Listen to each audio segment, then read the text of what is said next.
Yo siempre pensé que mi mayor enemigo vendría de afuera. Jamás imaginé que el veneno más letal estaba siendo servido con una sonrisa en mi propia mesa. Cuando ese billete llegó discretamente a mis manos durante mi fiesta de cumpleaños número 58, mi mundo se puso patas arriba. No bebas el té. Tu vida corre peligro. Lo que pasó en las siguientes 24 horas destruyó a mi familia y me hizo cuestionar todo lo que creía saber sobre las personas que más amaba. Pero antes de seguir, asegúrate de ya estar suscrito al canal y escribe en los comentarios: ¿desde dónde estás viendo este video? Nos encanta saber hasta dónde están llegando nuestras historias. Mi nombre es Elena Vasconcelos y hace 2 años descubrí el verdadero significado del miedo. No ese miedo pasajero de un susto o una mala noticia, sino el terror profundo y paralizante de saber que alguien en quien confías quiere verte muerta. La historia comenzó una noche de primavera en São Paulo. Mi hijo Ricardo había organizado una cena sorpresa por mi cumpleaños 58 en el restaurante Portofino, un encantador establecimiento italiano en el barrio de Jardins. El lugar era acogedor, con paredes de ladrillo a la vista, candelabros de hierro forjado y el inconfundible aroma a albahaca y ajo en el aire. Las mesas de madera oscura, cubiertas con manteles a cuadros rojos y blancos, le daban al ambiente un aire rústico y familiar. Yo estaba radiante esa noche, usando un vestido azul marino que había comprado especialmente para la ocasión. Ricardo, siempre atento, había reservado la mejor mesa del restaurante, cerca de la ventana con vista al jardín iluminado por pequeñas luces blancas que parecían estrellas terrenales. Daniela, mi nuera, estaba a su lado, usando un elegante vestido negro que contrastaba con su piel pálida. Ella sonreía, pero sus ojos permanecían vigilantes, observando siempre cada movimiento alrededor de la mesa. Ricardo y yo éramos muy cercanos, especialmente después de que mi esposo, Alberto, falleciera hace 5 años. Mi hijo había sido mi pilar, mi fuerza para seguir adelante. Y cuando conoció a Daniela en una conferencia de medicina hace 3 años, me alegré genuinamente por él. Ella era farmacéutica, inteligente y aparentemente dedicada. Al principio, me sentí encantada con su constante preocupación por mi salud, las vitaminas que me traía y la atención que le daba a mi bienestar. «Mamá, estás hermosa esta noche», comentó Ricardo, sirviéndome una copa de mi vino tinto favorito. Sus ojos brillaban con amor genuino y por un momento me sentí verdaderamente afortunada. La conversación fluía naturalmente entre historias del trabajo de Ricardo en el hospital y mis clases de pintura que había empezado recientemente. Daniela participaba menos, revisando discretamente su celular varias veces durante la comida. En ese momento, lo atribuí a su naturaleza reservada o quizás a alguna emergencia de trabajo. Cuando el camarero trajo el pastel de chocolate con frambuesas, mi favorito, todos cantaron el feliz cumpleaños. Ricardo hizo un brindis emocionado, por la mujer más fuerte que conozco, que me enseñó todo sobre resiliencia y amor incondicional. Daniela levantó su copa con una sonrisa que no llegaba a sus ojos. Por Elena, una suegra especial. La duda en su voz fue sutil, pero perceptible. Fue en ese momento que todo cambió. Mientras los camareros servían el té de hierbas que yo siempre pedía para acompañar el postre, una joven mesera de cabello rizado se acercó para limpiar algo en la mesa. Con un movimiento casi imperceptible, deslizó un pequeño papel doblado debajo de mi servilleta. Nuestros ojos se encontraron por un segundo, los de ella llenos de urgencia y miedo. Con las manos temblorosas, escondí el billete en mi regazo y lo abrí discretamente. El mensaje, escrito con letra apresurada, decía: «No beba el té. Su vida corre peligro. Llevo semanas vigilando». Sentí mi corazón acelerarse y la sangre helarse en mis venas. Mi primera reacción fue mirar la taza de té humeante frente a mí, el mismo té de hierbas que tomaba casi todas las noches. De repente, ese líquido ámbar parecía sombrío y amenazante. «Elena, tu té se va a enfriar», comentó Daniela, con sus ojos fijos en mi taza. Había algo depredador en su mirada que nunca había notado antes, una anticipación casi imperceptible. Estoy un poco indispuesta, respondí apartando discretamente la taza. Creo que comí demasiado. La expresión de Daniela cambió sutilmente. Una contracción casi imperceptible en la comisura de la boca, un brillo de irritación que desapareció tan rápido como apareció. Pero siempre tomas té después de las comidas. Ayuda a la digestión, ¿recuerdas? Tú misma me lo dijiste. Su insistencia encendió una alarma en mi mente. ¿Por qué estaba tan preocupada por mi té? Ricardo, sin embargo, parecía ajeno a la creciente tensión, ocupado en cortar el pastel y servir a los invitados. «Necesito ir al baño», anuncié, levantándome con las piernas temblorosas. En el camino, busqué a la mesera que me había pasado el billete, pero no estaba a la vista. En el baño, enfrenté mi reflejo en el espejo. El rostro que me miraba de vuelta parecía haber envejecido 10 años en 10 minutos. Mis manos temblaban incontrolablemente mientras releía el mensaje, esperando que las palabras se hubieran transformado mágicamente en algo menos aterrador. Pero ahí estaban, acusadoras. Tu vida corre peligro. ¿Quién quería hacerme daño? ¿Y por qué? La única persona que había insistido en el té era Daniela, mi propia nuera.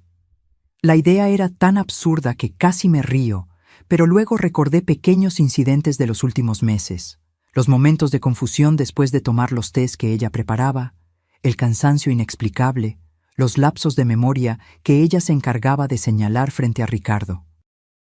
«Mamá, ya me contaste esa historia 3 veces hoy», decía él, preocupado.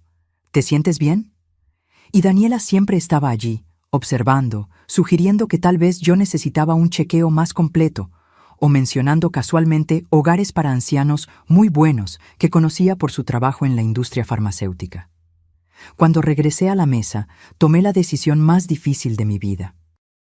Con un movimiento calculado, cambié mi taza por la de Daniela mientras ella estaba distraída conversando con Ricardo. Si me equivocaba, no pasaría nada. Si tenía razón, Daniela se giró y tomó la taza, mi taza, sin notar el cambio. Bebió un pequeño sorbo, sus ojos sin dejar los míos, como si estuviera esperando alguna reacción. Continuamos la celebración, comiendo pastel y fingiendo normalidad, pero mi corazón latía tan fuerte que temía que todos en la mesa pudieran oírlo. Exactamente 13 minutos después, conté cada segundo, Daniela se llevó la mano a la garganta. Su rostro, normalmente pálido, se puso aún más blanco, asumiendo una coloración grisácea alarmante. Gotas de sudor comenzaron a formarse en su frente.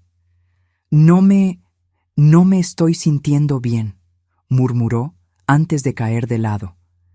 La taza cayó y se hizo añicos en el suelo de madera, el líquido ámbar formando un charco a sus pies como una acusación silenciosa. El restaurante se sumergió en el caos. Ricardo, médico entrenado para emergencias, inmediatamente la colocó en posición lateral de seguridad mientras gritaba pidiendo una ambulancia. Yo permanecí sentada, paralizada por una mezcla de horror y terrible confirmación. Mi nuera había intentado envenenarme y ahora estaba probando su propio veneno.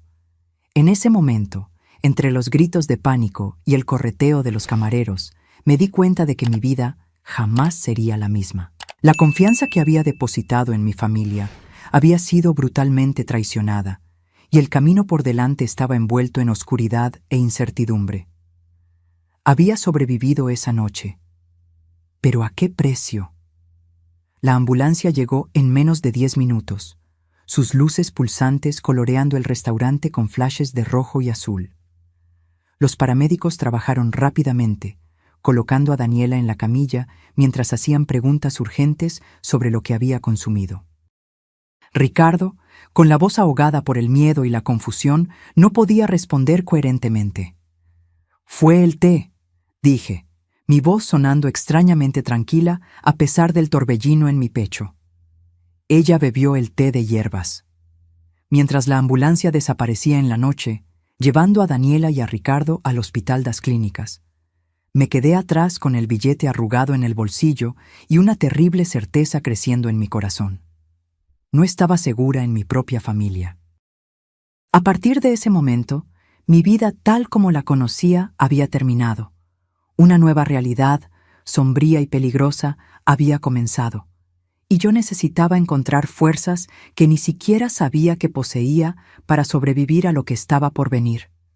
Esa noche en el hospital fue la más larga de mi vida. El pasillo de emergencias, con sus implacables luces fluorescentes y el olor penetrante a desinfectante, parecía un purgatorio donde yo estaba condenada a esperar mientras mi mundo se desmoronaba. Ricardo alternaba entre quedarse al lado de Daniela en la UCI y volver para sentarse conmigo en la sala de espera, su rostro una máscara de confusión y desesperación. Los médicos dicen que es envenenamiento por digoxina, me informó, pasándose las manos por el cabello ya despeinado. Es un compuesto usado en medicamentos cardíacos, en dosis elevadas. No necesitó terminar la frase. Como médico, Ricardo sabía exactamente lo que significaba. Como hijo y esposo, se rehusaba a procesar la implicación. ¿Pero cómo pasó esto? Ella no tiene problemas cardíacos. ¿Por qué habría digoxina en el restaurante? Sus preguntas reverberaban por las paredes estériles, cada una de ellas un puñal en mi corazón. Pude haber contado la verdad en ese momento. Pude haber mostrado el billete, explicado el cambio de tazas. Pero algo me detuvo, el instinto de autopreservación que me decía que, sin pruebas concretas, mis acusaciones sonarían como las divagaciones de una mujer anciana posiblemente confusa. Exactamente como Daniela me había estado pintando ante Ricardo en los últimos meses. No sé, hijo, respondí, sosteniendo su mano. Esperemos a que los médicos descubran más. Durante la madrugada, mientras Ricardo finalmente dormía en una silla incómoda a mi lado, una joven enfermera de cabello rizado se acercó. La reconocí inmediatamente. Era la misma mesera del restaurante, ahora vestida con uniforme hospitalario. «Mi nombre es Luisa Méndez», susurró, sentándose a mi lado. «Soy enfermera aquí y trabajo en Portofino en mis días libres para complementar mis ingresos. Necesitamos hablar». En los minutos siguientes, Luisa me contó una historia que me heló la sangre. Hace 3 meses, mi tía Carmen falleció tras un declive cognitivo repentino. Tenía 65 años y estaba perfectamente sana hasta que conoció a una nueva amiga, una farmacéutica llamada Daniela Moreira. El patrón que Luisa describió era aterradoramente familiar. Daniela se había acercado a su tía viuda, ganando su confianza, ofreciendo tés medicinales y vitaminas especiales. Gradualmente, Carmen comenzó a presentar síntomas de confusión, fatiga y pérdida de memoria. Daniela convenció a mi familia de que la tía Carmen estaba desarrollando demencia. Era tan convincente, tan profesional en sus observaciones. En 2 meses, mi tía fue internada en un hogar de ancianos. 1 mes después, murió de causas naturales. Luisa había sospechado en ese momento, pero no tenía pruebas. Fue solo cuando comenzó a trabajar en el hospital y vio el nombre de Daniela en los registros de visita a varios pacientes ancianos que murieron de complicaciones cardíacas que las piezas comenzaron a encajar. Cuando la vi en el restaurante con usted, la reconocí de inmediato. Llevo semanas vigilándolas, esperando encontrar una evidencia concreta. Cuando vi que insistía en el té esta noche, supe que tenía que actuar. ¿Por qué haría ella esto?, pregunté, mi voz casi inaudible. «Dinero, control», respondió Luisa simplemente. La tía Carmen tenía un seguro de vida sustancial y algunas inversiones. Poco antes de morir, modificó su testamento para incluir a su querida amiga Daniela. Sospecho que usted también tiene recursos que le interesan. De hecho, los tenía.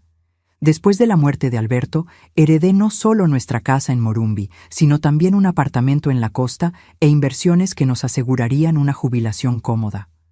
Ricardo era mi único heredero, y por extensión, Daniela tendría acceso a todo eso cuando yo faltara. «Hay más», continuó Luisa. «He estado monitoreando los exámenes de Daniela. Encontramos no solo digoxina en su sistema, sino rastros de otros medicamentos, benzodiazepinas, antipsicóticos en dosis bajas. El tipo de cóctel que, administrado regularmente en pequeñas dosis, podría inducir síntomas similares a la demencia. Las implicaciones me golpearon como un tren. Los tés que Daniela me traía religiosamente, las vitaminas especiales, mis crecientes episodios de confusión y olvido que ella se encargaba de señalar a Ricardo. No solo estaba tratando de matarme rápidamente en el restaurante, me había estado envenenando lentamente durante meses, preparando el terreno para que mi eventual muerte pareciera el resultado natural de un declive cognitivo. ¿Qué hacemos ahora?, pregunté, sintiéndome simultáneamente aterrorizada y extrañamente tranquila, como si estuviera flotando por encima de la situación.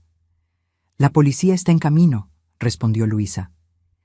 Solicitamos un análisis toxicológico completo y ya remitimos el caso a investigación, pero tiene que estar preparada. Su hijo va a necesitar mucho apoyo cuando descubra la verdad. Cuando Ricardo despertó, encontró no solo médicos y enfermeras, sino también 2 detectives de la Policía Civil. Lo que siguió fue una avalancha de revelaciones, pruebas e interrogatorios que transformaron el peor día de mi vida en algo aún más sombrío. El contenido de la taza fue analizado y confirmó la presencia de una dosis letal de digoxina, lo suficiente para provocar un paro cardíaco que parecería natural en una mujer de mi edad, especialmente una que supuestamente estaba presentando señales de declive cognitivo. Los detectives revisaron el apartamento que Ricardo compartía con Daniela y encontraron un verdadero arsenal farmacéutico escondido en un doble fondo en su cajón de lencería. Digoxina, benzodiazepinas, antipsicóticos y otros medicamentos que ni siquiera podía pronunciar. También encontraron un diario donde Daniela documentaba metódicamente mis episodios, la mayoría de ellos fabricados o inducidos por las sustancias que me administraba sin mi conocimiento. Había búsquedas sobre hogares de ancianos, procedimientos para interdicción judicial y, más incriminador aún, copias de documentos financieros míos a los que ella no debería tener acceso. Ricardo se desmoronó ante estas evidencias. Ver a mi hijo fuerte, siempre seguro de sí mismo, reducido a sollozos incontrolables mientras intentaba conciliar la imagen de la esposa amorosa con la de una asesina calculadora, partió mi corazón de maneras que no imaginaba posibles. «¿Cómo no me di cuenta?», repetía entre lágrimas. «¿Cómo pude ser tan ciego?». La respuesta era simple y devastadora. El amor nos ciega. Ricardo amaba a Daniela y confiaba implícitamente en ella. Y Daniela había explotado esa confianza de la manera más cruel posible, usándola no solo contra él, sino también contra mí. Mientras los detectives se retiraban con promesas de mantenernos informados, permanecí al lado de Ricardo, sosteniendo su mano como hacía cuando era niño y se despertaba de una pesadilla. Solo que esta vez no había manera de despertar. La pesadilla era real y tendríamos que vivir con sus consecuencias. Esa noche, cuando finalmente regresamos a mi casa, Ricardo se rehusó a volver al apartamento que compartía con Daniela. Nos sentamos lado a lado en el sofá, demasiado exhaustos para dormir, demasiado traumatizados para hablar. Las primeras luces del amanecer nos encontraron todavía así, atrapados en un limbo entre el mundo que conocíamos y el mundo que ahora tendríamos que navegar. Un mundo donde las personas que amamos pueden esconder monstruos, donde la confianza es un lujo que no podemos permitirnos, donde el concepto de familia había sido distorsionado más allá del reconocimiento. En ese momento silencioso, con las sombras de la noche cediendo lentamente a la luz titubeante del día, hice una promesa silenciosa a mí misma: sobreviviría a esto. No solo físicamente, sino emocionalmente. No permitiría que el veneno de Daniela, literal o metafórico, me destruyera. Yo era más fuerte de lo que ella imaginaba, e iba a demostrarlo. El sol salió, iluminando los contornos de una nueva realidad que nunca había pedido, pero que ahora era mía para enfrentar. El primer día del resto de mi vida comenzaba, y yo estaba determinada a vivirlo en mis propios términos. En los meses que siguieron, mi vida se transformó en una montaña rusa de declaraciones policiales, audiencias judiciales y sesiones de terapia. Daniela había sobrevivido al envenenamiento, pero su recuperación en el hospital ocurrió bajo custodia policial. Las evidencias en su contra eran abrumadoras, no solo en mi caso, sino en otros 3 que la investigación reveló posteriormente. La primera vez que la vi, después de esa noche del restaurante, fue en la sala de audiencias, sentada junto a su abogado, luciendo frágil en su uniforme de prisión naranja. Sus ojos, que antes me parecían amables, ahora parecían vacíos, ventanas a un vacío donde debería haber alma. Cuando nuestras miradas se cruzaron, no vi remordimiento o arrepentimiento. Vi solo rabia fría por haber sido descubierta y una calculadora evaluando los daños. En ese momento entendí que la mujer que yo conocía nunca había existido realmente. Era solo una máscara que ella usaba, un papel que interpretaba para alcanzar sus objetivos. El fiscal presentó el caso con precisión clínica. Daniela Moreira, 32 años, farmacéutica respetada, había manipulado y envenenado sistemáticamente a 4 personas mayores en los últimos 3 años. En 3 casos, había logrado acceso a sus finanzas antes de sus muertes naturales. Yo había sido la única en escapar gracias a la intervención de Luisa. La acusada no solo traicionó la confianza de personas vulnerables, declaró el fiscal, sino que abusó de su conocimiento profesional de medicamentos para causar sufrimiento prolongado. Ella no buscaba muertes rápidas, sino declives lentos y dolorosos que permitirían la manipulación financiera y emocional de sus víctimas y sus familias. El abogado de Daniela intentó construir una defensa basada en un supuesto trastorno mental, alegando que ella sufría de síndrome de Munchausen por poder, una condición donde el individuo causa enfermedades en otros para obtener atención y simpatía. Pero los registros meticulosos encontrados en su diario, detallando no solo los tratamientos que administraba, sino también los beneficios financieros que esperaba obtener, contradecían esa narrativa. Esto no fue obra de una mente enferma actuando por impulso, contraargumentó el fiscal. Fue un plan meticulosamente ejecutado por una depredadora que seleccionaba cuidadosamente a sus víctimas basándose en su vulnerabilidad y recursos financieros. Sentada en el tribunal, escuchando los detalles clínicos de cómo mi propia nuera había planeado mi muerte, sentí una extraña disociación, como si estuvieran hablando de otra persona, no de la mujer que se había sentado a mi mesa, sonreído a mi hijo y me había llamado mamá. Ricardo se sentaba rígidamente a mi lado, su rostro una máscara impenetrable de dolor contenido. Ocasionalmente, su mano buscaba la mía, apretándola con fuerza cuando algún detalle particularmente doloroso era revelado. Nuestras heridas eran diferentes, pero igualmente profundas. Yo casi pierdo mi vida. Él había perdido a la mujer que amaba y la vida que imaginaba para sí mismo.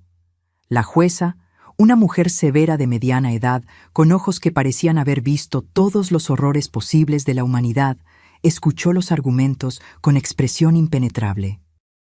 Cuando finalmente habló, su voz llevaba el peso de la justicia sin ninguna duda. Daniela Moreira, este tribunal la encuentra culpable de intento de homicidio calificado, envenenamiento, fraude y abuso de ancianos. Usted es condenada a 30 años de prisión, sin posibilidad de libertad condicional en los primeros 20 años. Ninguna emoción cruzó el rostro de Daniela cuando se dictó la sentencia. Simplemente asintió, como si estuviera aceptando un diagnóstico inevitable en lugar de una punición por sus crímenes. Cuando la sacaron de la sala, nuestras miradas se cruzaron una última vez. En sus ojos vi solo una cosa: la certeza de que había sido traicionada por el azar, no por la conciencia.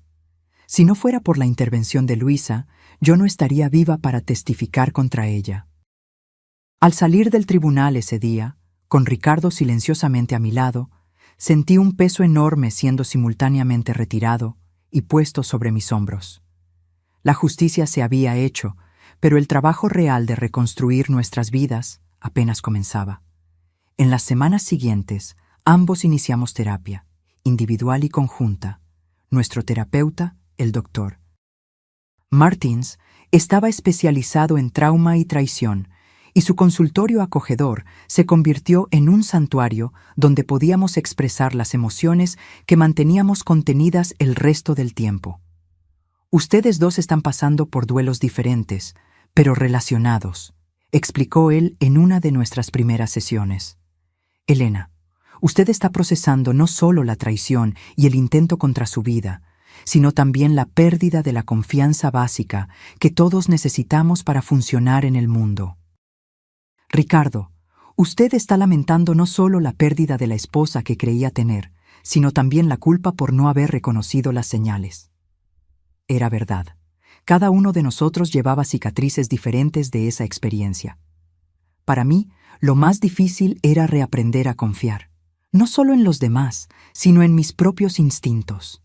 Tantas veces había sentido que algo estaba mal, pero había descartado esas sensaciones como paranoia o confusión. Daniela me había condicionado a dudar de mí misma, y ese era un hábito difícil de romper. Debí haberme dado cuenta, repetía Ricardo en nuestras sesiones, la culpa carcomiéndole por dentro. Había señales. Los cambios en tu memoria comenzaron exactamente cuando Daniela empezó a preparar tus tés. Ella insistía para que yo notara cada pequeño lapsus tuyo, cada momento de confusión. Y yo, como médico, debí haber cuestionado, investigado. La culpa no es tuya, le aseguraba yo, aunque secretamente, en mis momentos más sombríos, una pequeña parte de mí sentía rabia porque él no me hubiera protegido. Ella nos engañó a todos. Gradualmente, a través de muchas sesiones dolorosas, comenzamos a procesar nuestro dolor y encontrar un camino hacia adelante. Ricardo decidió tomar una licencia prolongada del hospital, incapaz de confiar en su propio juicio clínico después de fallar tan completamente en reconocer las señales de envenenamiento en su propia madre. En cuanto a mí, decidí que necesitaba un cambio completo de ambiente. La casa donde había vivido con Alberto por décadas, donde había criado a Ricardo, ahora estaba contaminada por los recuerdos de Daniela, trayendo sus tés envenenados, observándome con esos ojos calculadores mientras yo lentamente perdía el control sobre mi propia mente. Después de muchas conversaciones, decidimos vender la casa en Morumbi y me mudé a un pequeño pero encantador apartamento en Pineiros, un barrio vibrante lleno de vida y gente joven. Un lugar donde yo podría empezar de nuevo, lejos de las sombras del pasado. Ricardo alquiló un apartamento en el mismo edificio, determinado a estar lo suficientemente cerca para apoyarme, pero dándome espacio para recuperar mi independencia.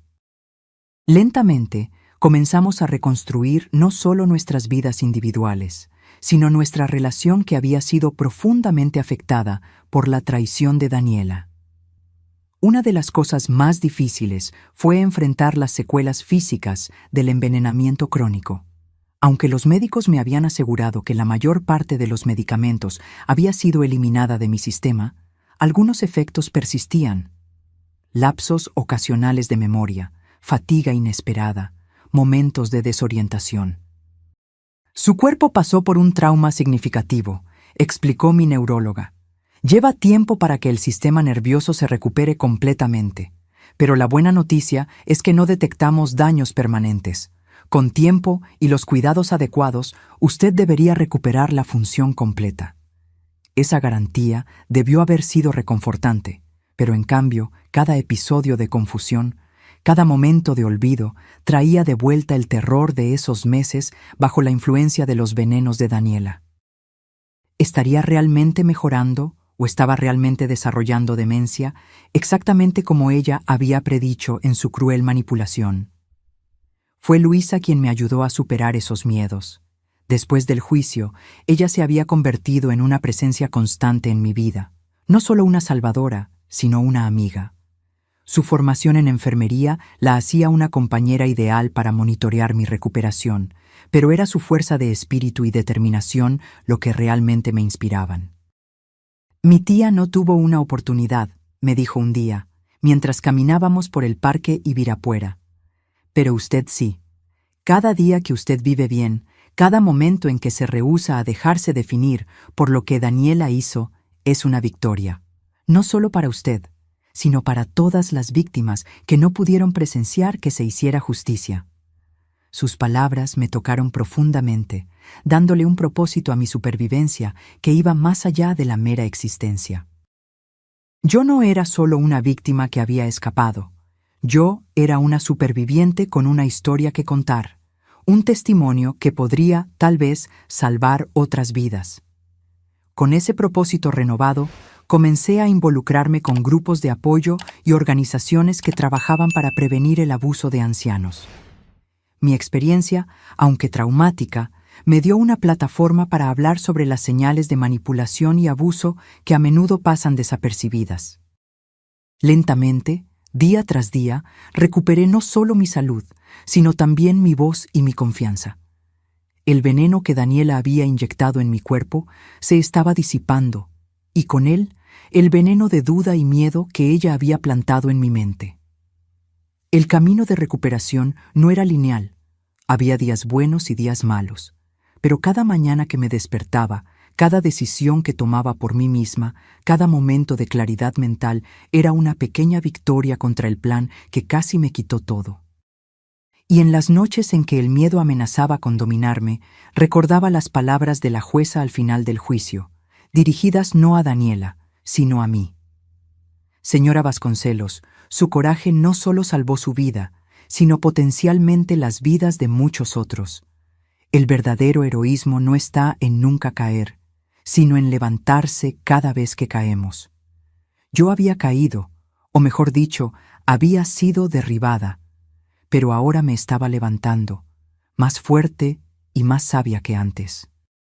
Y esa, tal vez, era la mayor victoria de todas. Un año después del juicio, fui invitada a dar una conferencia en un simposio sobre seguridad y protección de ancianos en la Universidad de São Paulo. Estaba nerviosa. Hablar en público nunca fue mi fuerte, y compartir mi historia con extraños significaba revivir momentos que parte de mí quería olvidar. Pero Luisa, que ahora coordinaba un programa de concientización sobre abuso de ancianos, me había convencido de que mi testimonio podría hacer la diferencia. Tu historia puede salvar vidas, insistió. Personas que tal vez estén pasando por situaciones similares, pero no reconocen las señales o tienen miedo de hablar. El auditorio estaba lleno. Profesionales de la salud, trabajadores sociales, estudiantes de medicina y familiares de ancianos. Al subir al escenario, mis manos temblaban ligeramente. Respiré hondo, miré a Luisa y Ricardo en las primeras filas y comencé a hablar. Mi nombre es Elena Vasconcelos. Hace un año estaba siendo lentamente envenenada por alguien que amaba y en quien confiaba. Alguien que había entrado en mi familia, ganado mi confianza y estaba metódicamente preparándome para una muerte que parecería natural e inevitable. Durante la siguiente hora, compartí cada detalle doloroso, los tés, la confusión creciente, la manipulación sutil, la forma en que Daniela se había posicionado como una cuidadora preocupada mientras lentamente me robaba no solo mi salud, sino mi dignidad y autonomía. El veneno más peligroso que me administró no fue el que ponía en mi té, expliqué. Fue la duda que plantó en mi mente. La forma en que me hizo cuestionar mi propia cordura, memoria y juicio. Cómo me convenció de que la necesitaba para navegar el mundo, porque me estaba volviendo incapaz. Hablé sobre las señales de alerta que ahora, en retrospectiva, parecían tan obvias. La insistencia de Daniela en medicarme, su interés excesivo en mis finanzas, la forma en que ella nos aislaba a Ricardo y a mí uno del otro, siempre sirviendo como intermediaria para nuestras comunicaciones. La mayor arma de los depredadores es el aislamiento, continué. Separan a sus víctimas de sus redes de apoyo. Hacen que familiares y amigos duden de la capacidad mental del anciano. Y lo más devastador, hacen que la propia víctima dude de sí misma. Cuando terminé mi relato, el silencio en el auditorio era palpable. Luego, lentamente, las personas comenzaron a levantarse, aplaudiendo. Muchas lloraban. Algunas vinieron a mí después, compartiendo historias similares, de padres, abuelos, tíos que habían experimentado situaciones que ahora ellas reconocían como abusivas. Una mujer de unos 70 años apretó mis manos entre las suyas. «Mi yerno está haciendo esto conmigo», susurró. «Pensé que me estaba volviendo loca, ahora sé que no lo estoy». Ese día marcó el inicio de una nueva fase en mi vida. Descubrí que transformar mi dolor en propósito era profundamente sanador. En los meses siguientes, me uní a Luisa en su trabajo de concientización. Empezamos pequeño, con grupos de apoyo locales, pero pronto fuimos invitadas a hospitales, centros comunitarios e incluso comisarías especializadas. Ricardo también encontró su camino de sanación. Después de meses de licencia, regresó a la medicina, pero con un nuevo enfoque: geriatría, con especialización en identificación y tratamiento de abuso de ancianos. Su experiencia personal lo había sensibilizado a señales sutiles que muchos médicos no perciben. «Sabes, mamá», me dijo durante una de nuestras cenas de domingo, ahora una tradición renovada, «creo que finalmente entendí por qué siempre decías que a veces las cosas malas suceden para ponernos en el camino correcto». No es que yo creyera que el universo había orquestado mi intento de asesinato para enseñarnos una lección. Pero había una verdad innegable en el hecho de que nuestra tragedia nos había reorientado hacia un propósito mayor. En mi nuevo apartamento creé un pequeño estudio de pintura. Un hobby que había abandonado durante los meses de envenenamiento, cuando mis manos temblaban demasiado para sostener un pincel. Ahora, las telas coloridas decoraban mis paredes. No obras maestras, ciertamente, sino expresiones vibrantes de una vida reclamada. En una mañana particularmente significativa, recibí una llamada inesperada. Era de la prisión estatal femenina, donde Daniela cumplía su sentencia. Ella había solicitado una visita mía. Mi primera reacción fue rechazo inmediato. ¿Por qué iba a querer ver a la mujer que había intentado destruirme? ¿Qué podría haber para decir? Consulté a mi terapeuta, quien me aconsejó considerar cuidadosamente mis motivaciones. «Usted no se lo debe a ella», enfatizó. La pregunta es, ¿se lo debe a usted misma? ¿Hay algo que necesita ser dicho o escuchado para su propia paz interior? Después de semanas de reflexión, decidí que sí. Había preguntas que solo Daniela podía responder, y tal vez confrontarla ahora, desde una posición de fuerza, era el último paso necesario para mi completa liberación. La prisión era un lugar opresivo. Paredes de concreto gris, barras de metal, el eco de puertas pesadas siendo cerradas y abiertas. Me senté en la sala de visitas, mi corazón acelerado mientras esperaba. Cuando Daniela entró, casi no la reconocí. El uniforme de prisión colgaba de su cuerpo delgado. Su cabello, antes perfectamente teñido, ahora mostraba raíces grises.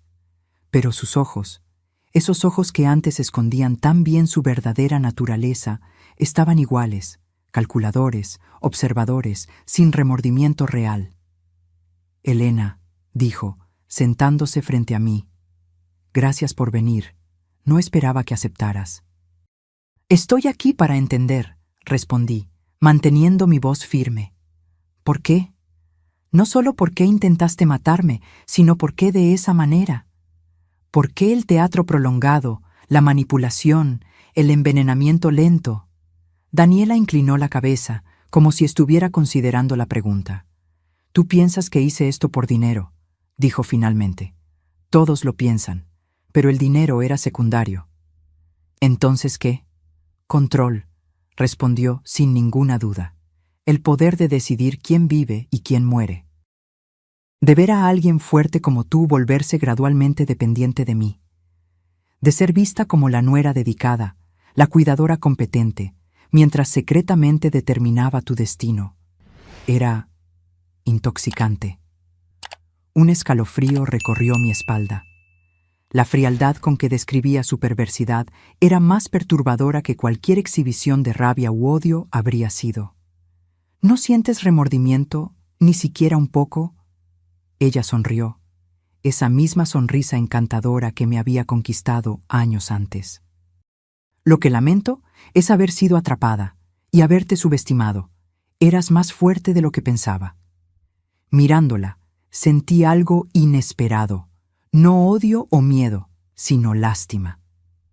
Daniela era un vacío, alguien incapaz de conexión humana genuina, para quien otras personas eran solo piezas en un juego de poder y control. Su prisión no eran solo esas paredes de concreto, sino su propia mente distorsionada. Vine aquí pensando que necesitaba tu arrepentimiento para seguir adelante, dije, levantándome para irme. Pero me doy cuenta ahora de que no necesito nada de ti. Mi sanación, mi paz, mi vida, nada de eso depende de ti o de lo que sientas. Y eso, Daniela, es la mayor libertad de todas. Mientras caminaba fuera de ese lugar opresivo, sentí como si el último eslabón que me ataba al pasado se hubiera roto. El sol de São Paulo me recibió con su calor reconfortante y respiré profundamente, sintiendo cada célula de mi cuerpo celebrando la vida. Esa noche reuní a Ricardo, Luisa y algunos nuevos amigos para una cena en mi apartamento. Mientras cocinábamos juntos, riendo y compartiendo historias, me di cuenta de que había reconstruido no solo mi vida, sino mi capacidad de confiar y amar. El camino de recuperación no había sido lineal. Había días en que el miedo me paralizaba, en que la menor señal de confusión me hacía entrar en pánico, en que revisaba y volvía a revisar mi té obsesivamente. Pero esos días se habían vuelto más raros. En mi cumpleaños 60, 2 años después de esa noche fatídica en el restaurante, Ricardo organizó una pequeña celebración. Cuando trajo el pastel con velas encendidas, no pude evitar derramar lágrimas de gratitud, no solo por estar viva, sino por haber redescubierto la alegría de vivir. «Un brindis», dijo Luisa, levantando su copa, «por Elena, que nos enseñó que la verdadera fuerza no está en nunca caer, sino en levantarse cada vez que caemos». «Por la supervivencia», añadió Ricardo, sus ojos encontrando los míos con amor y orgullo. «No», corregí suavemente, levantando mi propia copa. «Por la vida. No solo sobrevivir, sino vivir plenamente, confiar de nuevo, amar de nuevo, a pesar de todo». Cuando apagué las velas esa noche, mi deseo no fue por seguridad o por olvidar el pasado. Fue por coraje. Coraje para seguir compartiendo mi historia, para seguir abriendo mi corazón, para seguir viviendo cada día como el regalo precioso que es.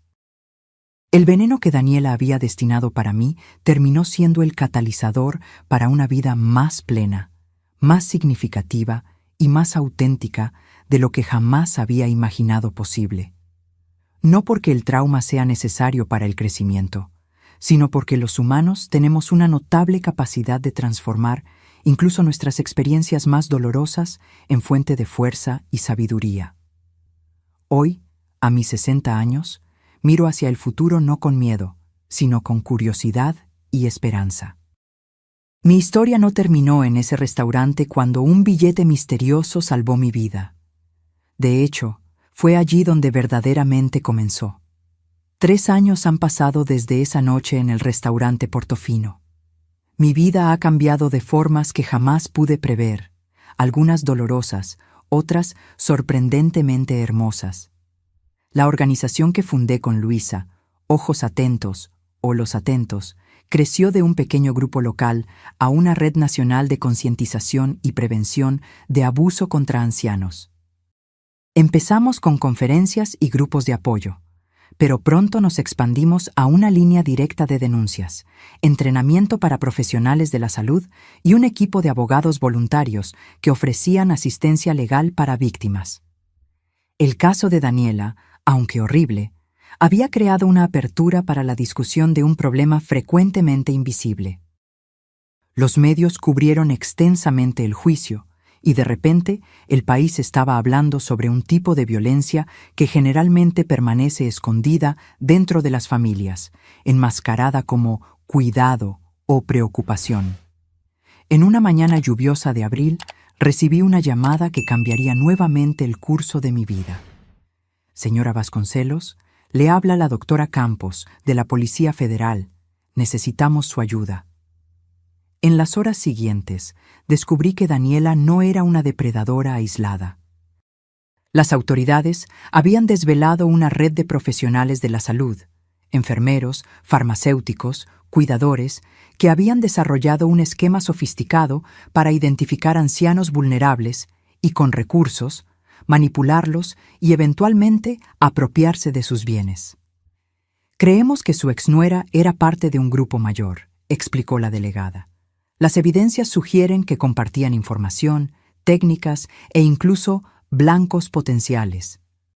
Su historia y su trabajo reciente con Ojos Atentos la convierten en una testigo clave y potencial consultora para nuestra investigación. Me quedé aturdida por la magnitud de la operación. No era solo Daniela. Había docenas como ella, operando bajo un velo de respetabilidad profesional, explotando sistemáticamente la vulnerabilidad de los ancianos. En los meses siguientes, trabajé codo a codo con la fuerza de tarea de la policía, ayudando a identificar patrones de comportamiento, señales de alerta y estrategias de manipulación que yo había experimentado en primera persona. Ricardo también se unió al equipo como consultor médico, su experiencia ahora valorada no solo por su formación, sino por su experiencia personal. El trabajo era emocionalmente agotador. Cada nuevo caso que descubríamos traía a colación recuerdos dolorosos. Cada víctima identificada era un recordatorio de lo que yo podría haberme convertido si no fuera por ese billete fatídico de Luisa. Pero había también una profunda satisfacción en transformar mi trauma en algo útil. El dolor que experimenté no era sin sentido si podía ayudar a prevenir el sufrimiento de otros. «Estás literalmente salvando vidas», me dijo Ricardo una noche, mientras revisábamos archivos juntos. Su rostro mostraba señales de la carga que llevaba, el conocimiento de que, como médico, él había fallado en reconocer las señales de abuso, incluso cuando sucedía bajo su propio techo. «Los dos lo estamos haciendo», respondí, apretando su mano. Nuestra relación se había profundizado a través del trauma compartido y el propósito común que encontramos. No era la vida que imaginamos, pero había una belleza inesperada en nuestra jornada conjunta de sanación y significado. En una fría mañana de septiembre, asistí desde la galería del tribunal mientras la operación que llamaron Ángel de la Muerte culminaba en el juicio de 17 profesionales de la salud acusados de crímenes que iban desde fraude y abuso hasta homicidio premeditado. Daniela fue traída de la prisión para testificar como parte de un acuerdo de colaboración. Cuando entró en la sala, nuestros ojos se cruzaron brevemente. Esta vez no vi la arrogancia calculadora de nuestro último encuentro. Vi solo a una mujer derrotada, su imperio de manipulación y control desmantelado por aquella que debió haber sido solo una víctima más en su lista. Las revelaciones del juicio conmocionaron al país. El esquema operaba desde hacía más de 8 años y había victimizado a por lo menos 43 ancianos identificados, muchos ya fallecidos de causas naturales que ahora serían reexaminadas. Los métodos eran espantosamente similares en todos los casos. Identificación de ancianos con recursos financieros significativos, infiltración en sus vidas a través de demostraciones de cuidado y preocupación, administración gradual de sustancias que causaban confusión y dependencia, aislamiento de las víctimas de sus redes de apoyo y, finalmente, apropiación de sus bienes antes de una muerte que parecía natural y esperada. Esta no es solo una serie de crímenes individuales, declaró la fiscal en su argumento final.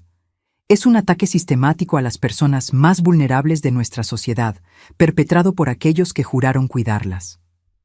La sentencia fue histórica. Penas que sumaban cientos de años de prisión y un cambio en las políticas de protección a ancianos que tendría repercusiones por décadas. Después del juicio, fui abordada por familiares de las víctimas. Sus historias eran variaciones de la mía propia. La confusión sobre los cambios en el comportamiento de sus seres queridos. La culpa por no haberse dado cuenta de lo que estaba pasando. la rabia de haber confiado en los propios depredadores. ¿Cómo logró seguir adelante? Me preguntó una mujer cuyo padre había sido victimizado por un enfermero que era parte de la red. ¿Cómo no se deja consumir por la rabia? Pensé por un momento antes de responder. La rabia tiene su lugar, dije finalmente. Fue el combustible que me mantuvo luchando por justicia cuando todo lo que yo quería era esconderme y sanar. Pero si permites que ella defina tu vida, entonces ellos vencen de nuevo. Ya nos robaron tanto, no podemos dejar que nos roben también nuestro futuro. Después del juicio, Ricardo y yo decidimos que era hora de expandir nuestro trabajo más allá de las fronteras de São Paulo. El problema del abuso de ancianos no conocía fronteras geográficas o socioeconómicas, y las lecciones que habíamos aprendido eran universales. Comenzamos a viajar por el país, compartiendo nuestra historia, entrenando profesionales y educando comunidades. De Manaus a Porto Alegre, de ciudades grandes a pequeñas comunidades rurales, llevamos el mensaje de que la protección de los ancianos era responsabilidad colectiva, no solo individual. En uno de esos viajes, en una pequeña ciudad del interior de Minas Gerais, recibí una llamada que parecía cerrar un círculo. Era Luisa, ahora coordinadora nacional de Ojos Atentos y mi querida amiga. Elena, la prisión llamó. Daniela quiere verte. Está enferma. Cáncer en etapa terminal. Los médicos dicen que le quedan pocas semanas. Mi primer instinto fue rechazar. Yo ya había confrontado a Daniela. Había dicho lo que necesitaba decir. ¿Qué bien podría venir de otro encuentro? Consulté a mi terapeuta, quien me aconsejó considerar cuidadosamente mis motivaciones. Usted no se lo debe a ella, enfatizó. La cuestión es, ¿se lo debe a usted misma? ¿Hay algo que necesite ser dicho o escuchado para su propia paz interior? Después de semanas de reflexión, decidí que sí. Había preguntas que solo Daniela podría responder, y tal vez confrontarla ahora, desde una posición de fuerza, era el último paso necesario para mi completa liberación. La Daniela que encontré en la enfermería de la prisión era solo una sombra de la mujer que yo conocía. El cáncer la había consumido, dejándola frágil y disminuida. Sus ojos, antes tan fríos y calculadores, ahora parecían opacos y distantes. «Viniste», susurró, su voz casi inaudible. «Vine», respondí, sentándome en la silla al lado de su cama. «¿Por qué querías verme?» Ella tosió, una tos seca y dolorosa que sacudió todo su cuerpo frágil. «Quería ver tu rostro una última vez, el rostro de la mujer que destruyó todo lo que construí». Incluso al borde de la muerte, Daniela se rehusaba a aceptar responsabilidad por sus acciones. Para ella, yo no era la víctima que escapó, sino la adversaria que la derrotó en su juego perverso. «No fui yo quien destruyó lo que construiste, Daniela. Fueron tus propias acciones, tus propias elecciones». Ella soltó una risa débil. «Semantics». Permanecimos en silencio por un momento. El pitido de las máquinas, el único sonido en la sala estéril. «¿Sabes lo que es gracioso?», dijo finalmente. «No siento miedo ahora. Pensarías que alguien que causó tantas muertes temería la propia, pero no. Es solo... nada». La miré. Realmente la miré. Y vi la verdad terrible de su existencia. Daniela había pasado su vida buscando poder sobre otros, controlando vidas y muertes como si fuera una diosa. Pero al final, era solo una mujer muriendo sola, sin conexiones reales, sin amor genuino, sin legado más allá del dolor que había causado. «No vine aquí para verte sufrir o para tener algún tipo de venganza», dije suavemente. «Vine para decir que te perdono». Sus ojos se abrieron en sorpresa. «¿Perdonas? ¿Después de todo lo que hice?» «No perdono por tu beneficio, sino por el mío». Cargar odio y rabia es otro tipo de veneno, uno que me rehúso a permitir en mi vida. Así que sí, te perdono, y espero que en tus momentos finales encuentres algo de paz. Lágrimas inesperadas brillaron en los ojos de Daniela. las primeras emociones genuinas que yo había visto en ella. «Realmente me derrotaste», murmuró, «en todos los sentidos».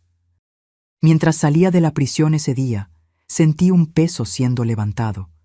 No solo el peso de la rabia que cargaba, sino el peso de permitir que mi historia fuera definida por ella. Daniela había sido un capítulo en mi vida, un capítulo doloroso y transformador, pero solo un capítulo. El resto de la historia todavía estaba siendo escrito, y era mío para escribir. Ricardo me esperaba en el auto, su rostro ansioso buscando señales de cómo el encuentro me había afectado. «¿Cómo estás?», preguntó, preocupación evidente en su voz. Pensé por un momento, realmente reflexionando sobre la pregunta. «En paz», respondí finalmente. «Creo que finalmente estoy en paz». Mientras volvíamos a nuestro hotel, observé el paisaje montañoso de Minas Gerais, los valles verdes, las pequeñas casas blancas salpicando las laderas, el cielo infinitamente azul arriba. La belleza simple y perenne de la vida continuando, resistente y terca, a pesar de todo. «¿Sabes?», le dije a Ricardo, «cuando todo esto pasó, pensé que nunca más me sentiría segura o confiada, que siempre habría una parte de mí esperando al próximo traidor, la próxima copa envenenada». Él asintió, comprendiendo. «¿Y ahora?». «Ahora entiendo que la seguridad completa es una ilusión. Siempre habrá riesgos, siempre habrá personas que quieren lastimar a otras. Pero también siempre habrá Luisas, personas que arriesgan todo para ayudar a extraños. Y siempre habrá la chance de transformar nuestro dolor en propósito, nuestras heridas en sabiduría». Ricardo sonrió, sus ojos brillando con lágrimas contenidas. «Eres increíble, ¿sabías?». Yo reí, sintiendo una ligereza que no había experimentado en años. «No soy increíble, soy solo una superviviente que aprendió que la verdadera victoria no está solo en sobrevivir, sino en vivir plenamente después». 3 meses después, Ricardo y yo estábamos en Brasilia, presenciando la aprobación de una nueva legislación de protección a ancianos que incluía muchas de las recomendaciones basadas en nuestra experiencia. La ley, que se conoció informalmente como Ley Helena, fortalecía los mecanismos de monitoreo de profesionales de la salud que trabajaban con ancianos, creaba nuevos protocolos para identificación de abuso y establecía penas más severas para crímenes contra personas vulnerables. Cuando volví a mi lugar después de mi testimonio ante el Congreso, encontré un pequeño sobre mi asiento. Dentro había un billete escrito a mano. La abuela estaría orgullosa. Gracias por darle sentido a su pérdida. Luisa. Las palabras me tocaron profundamente. Esto era lo que habíamos logrado hacer. Transformar pérdidas personales en protección colectiva, dolor individual en propósito compartido. Esa noche, en mi habitación de hotel, abrí mi diario, un hábito que había desarrollado como parte de mi proceso de sanación. En la página en blanco escribí: «Hoy, a mis 62 años, entiendo que nuestra verdadera fuerza no está en nunca ser herido, sino en cómo respondemos a las heridas». El veneno destinado a destruirme se convirtió, de alguna forma misteriosa, en el catalizador para la vida más significativa que jamás viví. No porque el trauma sea necesario para el crecimiento, sino porque los humanos tenemos esa capacidad notable de transformar incluso nuestras experiencias más dolorosas en fuente de fuerza y sabiduría. El antídoto para el veneno de Daniela no fue solo la intervención médica que salvó mi vida esa noche en el restaurante. Fue cada elección que hice después. Elegir confianza sobre miedo, propósito sobre victimización, perdón sobre venganza. Fue cada persona que entró en mi vida, Luisa con su coraje, los supervivientes con sus historias, Ricardo con su amor inquebrantable. Hoy no soy solo una superviviente. Soy una mujer totalmente viva, totalmente presente, abrazando cada momento con gratitud y propósito. Y eso, tal vez, es la mayor victoria de todas. Cerré el diario y caminé hasta la ventana. Brasilia se extendía ante mí, sus luces brillando contra el cielo nocturno como estrellas terrestres. En algún lugar de esa ciudad y en ciudades por todo el país había ancianos que ahora estaban un poco más seguros por causa de nuestra lucha. Había familias que ahora sabían qué señales buscar, qué preguntas hacer. Había vidas que serían salvadas por un billete como el que Luisa me había pasado esa noche fatídica. Y eso, me di cuenta, era el verdadero antídoto, no solo para el veneno literal que casi me quita la vida, sino para el veneno metafórico de desesperación, miedo y desconfianza que pudo haberme consumido después. El antídoto estaba en transformar experiencias personales en bien colectivo, dolor privado en propósito público. Mientras observaba la ciudad dormida, sentí una profunda sensación de gratitud, no solo por estar viva, sino por haber encontrado significado en mi supervivencia. El té envenenado que debió haber sido mi fin se había convertido, de maneras misteriosas e impredecibles, en el comienzo de una nueva vida que yo jamás podría haber imaginado para mí misma. Y por eso, paradójicamente, estoy agradecida.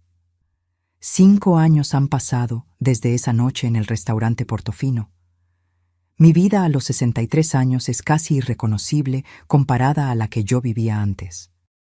No solo por la ausencia de Daniela y su influencia venenosa, sino por la presencia de nuevas personas, nuevos propósitos y una nueva comprensión de mí misma. La Ley Elena, como se conoció la legislación de protección a ancianos, tuvo un impacto más allá de nuestras expectativas más optimistas. En los primeros 2 años después de su implementación, hubo un aumento del 70% en las denuncias de abuso y negligencia contra personas ancianas. No porque los casos hubieran aumentado, sino porque ahora existían mecanismos para identificarlos y canales seguros para reportarlos. La organización Ojos Atentos se expandió a todos los estados brasileños, con más de 200 voluntarios entrenados y una red de profesionales de la salud, trabajadores sociales y abogados dedicados a la causa. Luisa, ahora casada y embarazada de su primer hijo, continuaba liderando la organización con la misma pasión y determinación que la había llevado a pasarme ese billete salvador años atrás. Ricardo encontró un equilibrio en su vida profesional y personal que parecía imposible al principio. Después de años enfocado exclusivamente en su trabajo y en la causa, conoció a Sofía, una fiscal especializada en crímenes contra personas vulnerables, durante una de nuestras conferencias. Su boda el año anterior había sido una celebración no solo de amor, sino de renacimiento, prueba de que es posible reconstruir la confianza incluso después de la traición más profunda. En cuanto a mí, encontré una paz que jamás imaginé posible. Mi apartamento en Pinheiros se convirtió no solo en un hogar, sino en un centro de encuentros regulares para supervivientes de abuso, un espacio seguro donde personas compartían historias, recursos y esperanza. Mi pintura, que comenzó como terapia, había evolucionado a una verdadera pasión. Para mi sorpresa, una pequeña galería en el barrio de Vila Madalena había organizado una exposición de mis trabajos, una serie de telas que exploraba visualmente la jornada de la vulnerabilidad a la resistencia, del miedo al coraje, del aislamiento a la comunidad. En una tarde soleada de sábado, mientras yo arreglaba mi estudio para recibir a un grupo de señoras para nuestra clase semanal de pintura terapéutica, recibí una llamada de un número desconocido. «¿Señora Elena Vasconcelos?», preguntó una voz joven y titubeante. «Sí, soy yo. Mi nombre es Diego Moreira. Yo soy hijo de Daniela». El mundo pareció detenerse por un momento. Yo sabía que Daniela tenía un hijo de una relación anterior, un joven que vivía con el padre en Rio Grande do Sul y que, por lo que sabíamos, no tenía contacto con ella desde hacía años. Ricardo había intentado localizarlo durante el juicio, preocupado por su bienestar, pero el padre había rehusado cualquier contacto. «Diego», respondí finalmente, mi voz más tranquila de lo que me sentía. «¿Cómo estás?». Un suspiro pesado del otro lado de la línea. Estoy lidiando. Por eso estoy llamando. Tengo 21 años ahora y finalmente decidí enfrentar todo esto. He seguido su trabajo. Vi algunas de sus conferencias en línea. Me gustaría conocerla si es posible. Marcamos un encuentro para la semana siguiente en un café tranquilo cerca de la Plaza de la Libertad, Praça da Liberdade. Cuando llegué, lo reconocí inmediatamente, a pesar de nunca haberlo visto antes. Él tenía los mismos ojos intensos de Daniela, aunque los de él eran transparentes de una forma que los de ella nunca fueron. «Gracias por venir», dijo, apretando mi mano nerviosamente. No la habría culpado si se hubiera rehusado. En los primeros minutos, la conversación fue tensa y titubeante. Diego sostenía su taza de café con tanta fuerza que temí que pudiera romperla.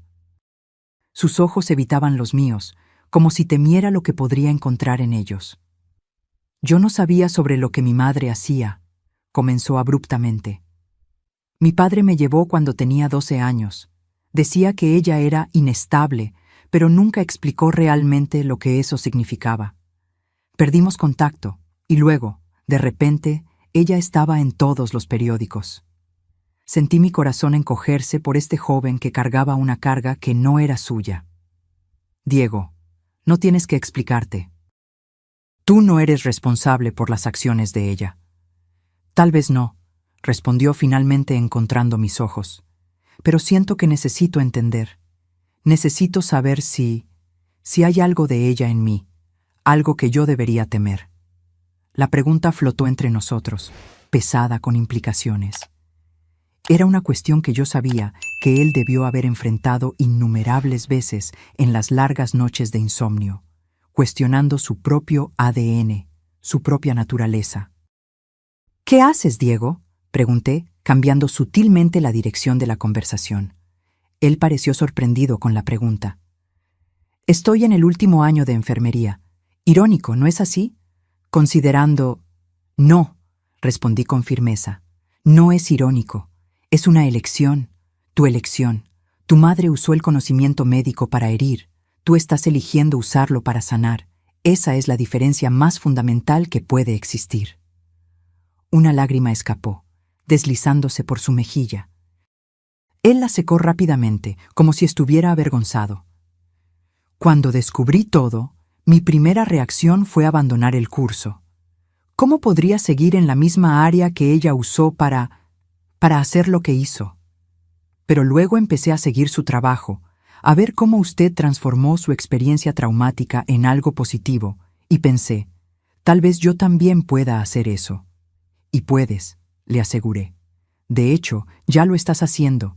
Estar aquí hoy, enfrentando el pasado en lugar de huir de él, es prueba de eso». Durante las siguientes 2 horas, compartimos historias, miedos y esperanzas. Diego me contó sobre crecer con una madre que alternaba entre afecto exagerado y frialdad desconcertante, sobre los cambios frecuentes de ciudad, sobre los amigos ancianos que Daniela cultivaba y que inevitablemente desaparecían de sus vidas.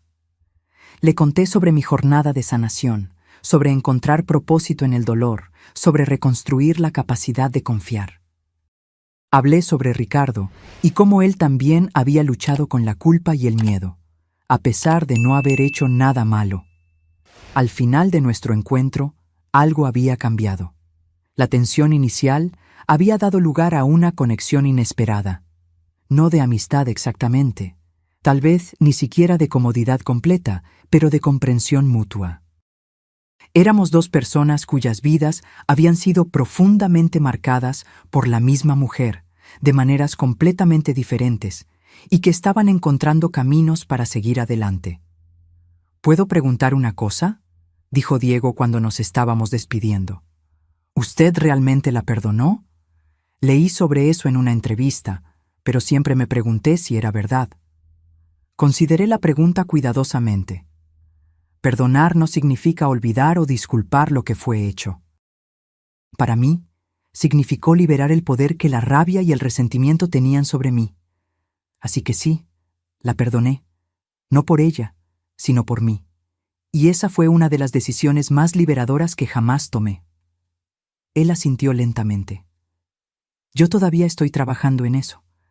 A veces siento rabia de ella por haberme abandonado. Otras veces Siento rabia porque hizo lo que hizo con usted y las otras víctimas. Y a veces siento culpa por sentir cualquier cosa aparte de rabia. El perdón no es un destino, Diego. Es una jornada, y cada persona encuentra su propio camino, a su propio tiempo. Nos despedimos con un abrazo titubeante que ninguno de nosotros había planeado. Cuando me alejé, vi algo en sus ojos que no estaba allí cuando nos encontramos. Una pequeña chispa de esperanza, tal vez. La posibilidad de redención no por los pecados de su madre, que no eran suyos para redimir, sino por el dolor compartido que ahora podría, tal vez, ser transformado en sanación compartida. En los meses siguientes, Diego se convirtió en un aliado inesperado en nuestro trabajo. Como estudiante de enfermería, él trajo una perspectiva única a nuestras iniciativas de prevención. El conocimiento interno de los sistemas y prácticas que depredadores como Daniela habían explotado, combinado con una empatía genuina por las víctimas que solo puede venir de alguien que también cargaba cicatrices, aunque diferentes. En una tarde particularmente significativa, Diego y Ricardo se encontraron por primera vez en uno de nuestros seminarios de entrenamiento.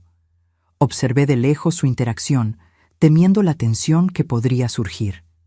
Para mi sorpresa y alivio, vi a Ricardo extender la mano primero. Vi el apretón de manos firme, la conversación que comenzó titubeante pero pronto se volvió absorbente. Más tarde, Ricardo me contó que habían hablado sobre medicina, sobre vocación, sobre encontrar propósito en el trabajo de sanación. «Es un buen muchacho», dijo Ricardo simplemente. «No tiene nada de ella, excepto tal vez la determinación, pero él la usa para el bien». En la noche de mi cumpleaños 63, reunimos a un grupo pequeño e íntimo en mi apartamento. Ricardo y Sofía, Luisa y su esposo con su bebé recién nacido, algunos amigos queridos de los grupos de apoyo, y Diego, que se había convertido en una presencia constante en nuestras vidas. Mientras compartíamos una comida preparada con amor e historias contadas con honestidad, observé los rostros alrededor de la mesa. Rostros marcados por diferentes tipos de dolor, diferentes tipos de sanación. Todos unidos no solo por el trauma compartido, sino por el rechazo colectivo a permitir que ese trauma tuviera la última palabra. Cuando llegó la hora del brindis, Ricardo se levantó, copa en mano.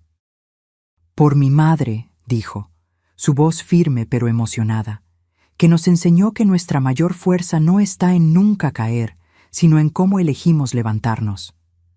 «Por Elena», añadió Luisa, que transformó su veneno en antídoto para tantos otros. «Por la familia», dijo Diego suavemente, «no la que nacemos, sino la que elegimos crear». Mientras las copas tintineaban y las conversaciones fluían, sentí una ola de gratitud tan intensa que casi me quitó el aliento. No gratitud por lo que había pasado, nunca eso, sino por lo que había surgido después. Por la comunidad nacida de la soledad, por el propósito nacido del dolor, por el amor nacido del miedo. Más tarde esa noche, sola en mi estudio, puse la última pincelada en un lienzo en el que había estado trabajando por meses. Un autorretrato, no como yo era antes de Daniela, ni como yo era durante la pesadilla del envenenamiento, sino como yo era ahora. Una mujer de 63 años, con líneas de expresión que contaban historias de risas y lágrimas, con ojos que habían visto lo peor de la humanidad y aún así elegían buscar lo mejor, con manos que habían temblado de miedo y ahora creaban belleza y construían conexiones. Di un paso atrás para observar la obra completa y me di cuenta de que, finalmente, había encontrado no solo paz, sino algo más profundo y más duradero: propósito. El propósito que viene no solo de sobrevivir, sino de usar esa supervivencia para iluminar el camino para otros. El veneno que Daniela había destinado a destruirme había, a través de una alquimia que aún no comprendo completamente, se transformado en el catalizador para la vida más significativa que yo jamás había vivido. Esta no es una historia sobre perdón o redención fácil. No hay finales limpios o resoluciones perfectas para traumas como este. Hay solo la elección diaria de continuar, de transformar, de crecer. Y esa elección, descubrí, es el verdadero antídoto. No solo para el veneno literal que casi me quita la vida esa noche en el restaurante Portofino, sino para todos los venenos metafóricos que amenazan con paralizarnos. Miedo, desconfianza, aislamiento, desesperación. A mis 63 años, con más vida detrás de mí que por delante, no lamento el pasado ni temo el futuro. Abrazo el presente con gratitud y propósito, sabiendo que cada día es una oportunidad no solo para vivir, sino para vivir significativamente. Y eso, tal vez, es la mayor victoria de todas, no solo sobrevivir al veneno, sino florecer a pesar de él. No solo evitar la muerte, sino abrazar plenamente la vida, con todas sus complejidades, desafíos y bellezas inesperadas. Mi nombre es Elena Vasconcelos. Sobreviví a un intento de asesinato. Y esta no es solo mi historia de supervivencia, es mi declaración de vida. Una vida que es mía para vivir, mía para valorar y, más importante, mía para compartir. 7 años después de esa noche fatídica, me encuentro reflexionando sobre la extraordinaria jornada que recorrí. Hoy, a mis 65 años, lidero una de las mayores organizaciones no gubernamentales de protección a ancianos de América Latina. Ojos Atentos ahora opera en 5 países, con programas de entrenamiento, líneas de denuncia y una red de soporte legal y psicológico que ya ayudó a miles de personas. El trabajo que comenzó con mi historia personal trascendió cualquier cosa que yo pudiera haber imaginado. Leyes semejantes a la Ley Elena fueron implementadas en Argentina, Chile, Uruguay y Colombia. Un movimiento que comenzó con un billete deslizado en una servilleta se transformó en una revolución silenciosa de protección y dignidad. Ricardo ahora dirige el primer centro especializado en tratamiento y rehabilitación de ancianos víctimas de abuso en Brasil, combinando cuidados médicos con apoyo psicológico. Sofía, su esposa, se convirtió en una referencia internacional en legislación de protección a personas vulnerables. Juntos, ellos forman un equipo formidable en la lucha contra el abuso de ancianos. Luisa, con su segundo hijo en camino, divide su tiempo entre la Coordinación Nacional de Ojos Atentos y conferencias en universidades de medicina y enfermería, enseñando a futuros profesionales a reconocer señales de abuso y a intervenir adecuadamente. Su primer hijo, ahora un niño vibrante de 4 años, se llama Antonio en honor a su abuela, Antonia, cuya muerte a manos de Daniela había sido el catalizador para la cadena de eventos que nos unió. Diego se graduó con honores en enfermería y ahora cursa especialización en geriatría. Él creó un programa innovador llamado Guardioes, que entrena a jóvenes profesionales de la salud para identificar señales de manipulación y abuso en ambientes de cuidado a ancianos. Su trabajo ya recibió reconocimiento nacional e internacional, y lo que más me emociona es ver cómo transformó el legado sombrío de su madre en algo luminoso y vital. En cuanto a mí, además de continuar liderando la organización, encontré una nueva pasión en la escritura. Mi libro, El Antídoto, o Antídoto, que narra mi experiencia y las lecciones que aprendí a lo largo del camino, se convirtió en un bestseller inesperado y fue traducido a 12 idiomas. Las cartas que recibo de lectores alrededor del mundo, ancianos que encontraron coraje para denunciar abusos, familiares que reconocieron señales de manipulación a tiempo de intervenir, profesionales de la salud que cambiaron sus prácticas, son testimonio del poder de una única historia para catalizar cambios a escala global. En una tarde de otoño, mientras preparaba notas para una conferencia internacional sobre derechos de los ancianos en Ginebra, recibí una llamada del director de la prisión donde Daniela había cumplido su pena hasta fallecer.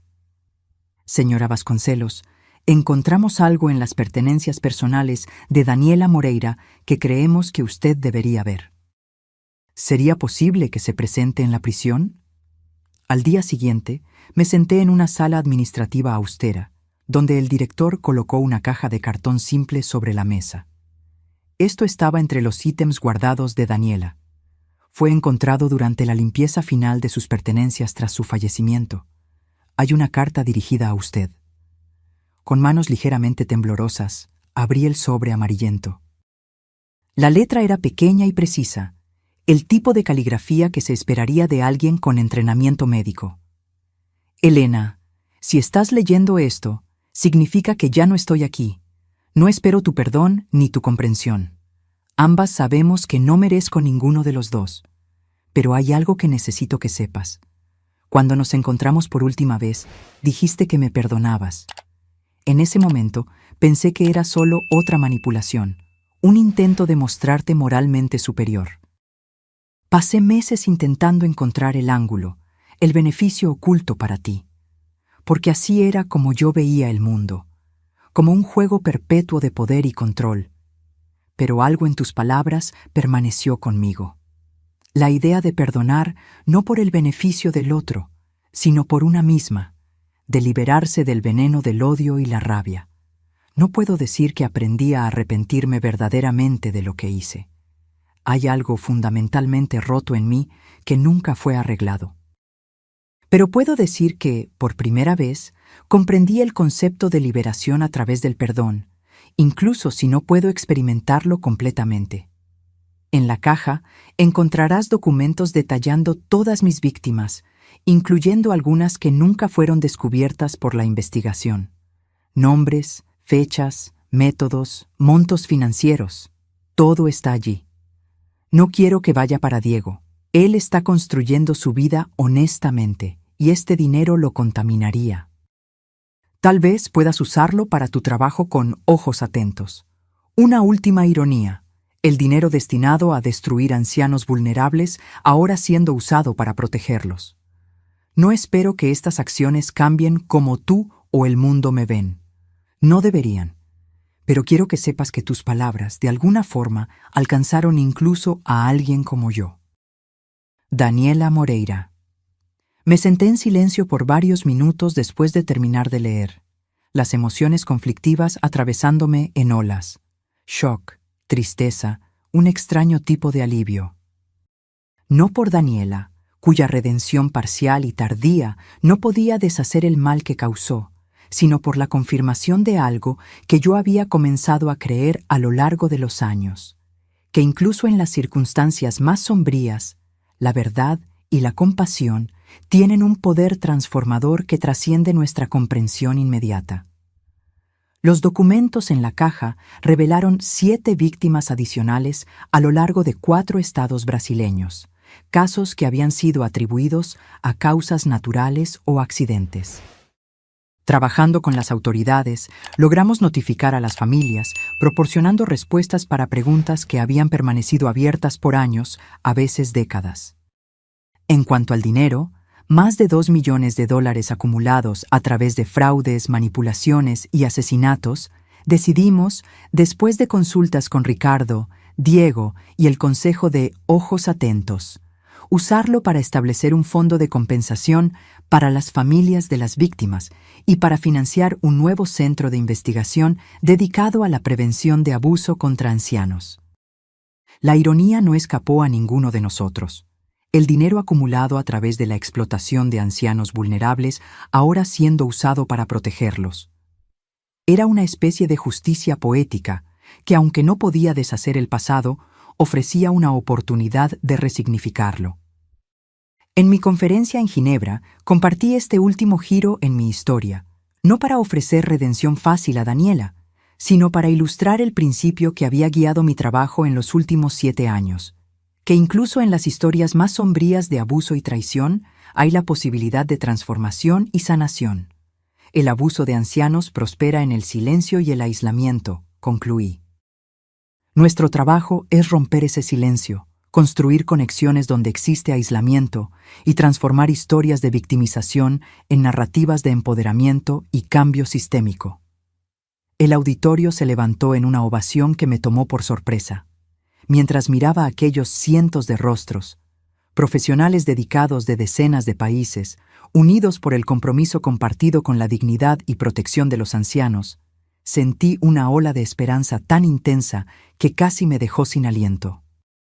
Esa noche, En la terraza de mi hotel con vista al lago Ginebra, llamé a Ricardo, Diego y Luisa en una videollamada conjunta para compartir el éxito de la conferencia y las nuevas alianzas internacionales que habíamos establecido.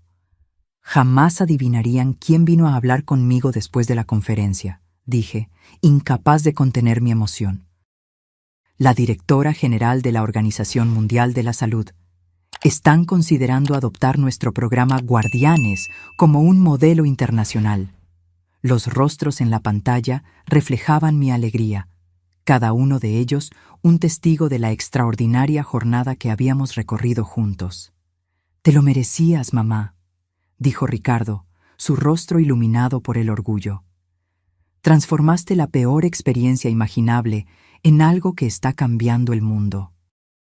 «No fui solo yo», respondí, la emoción haciendo que mi voz fallara. «Fuimos todos nosotros.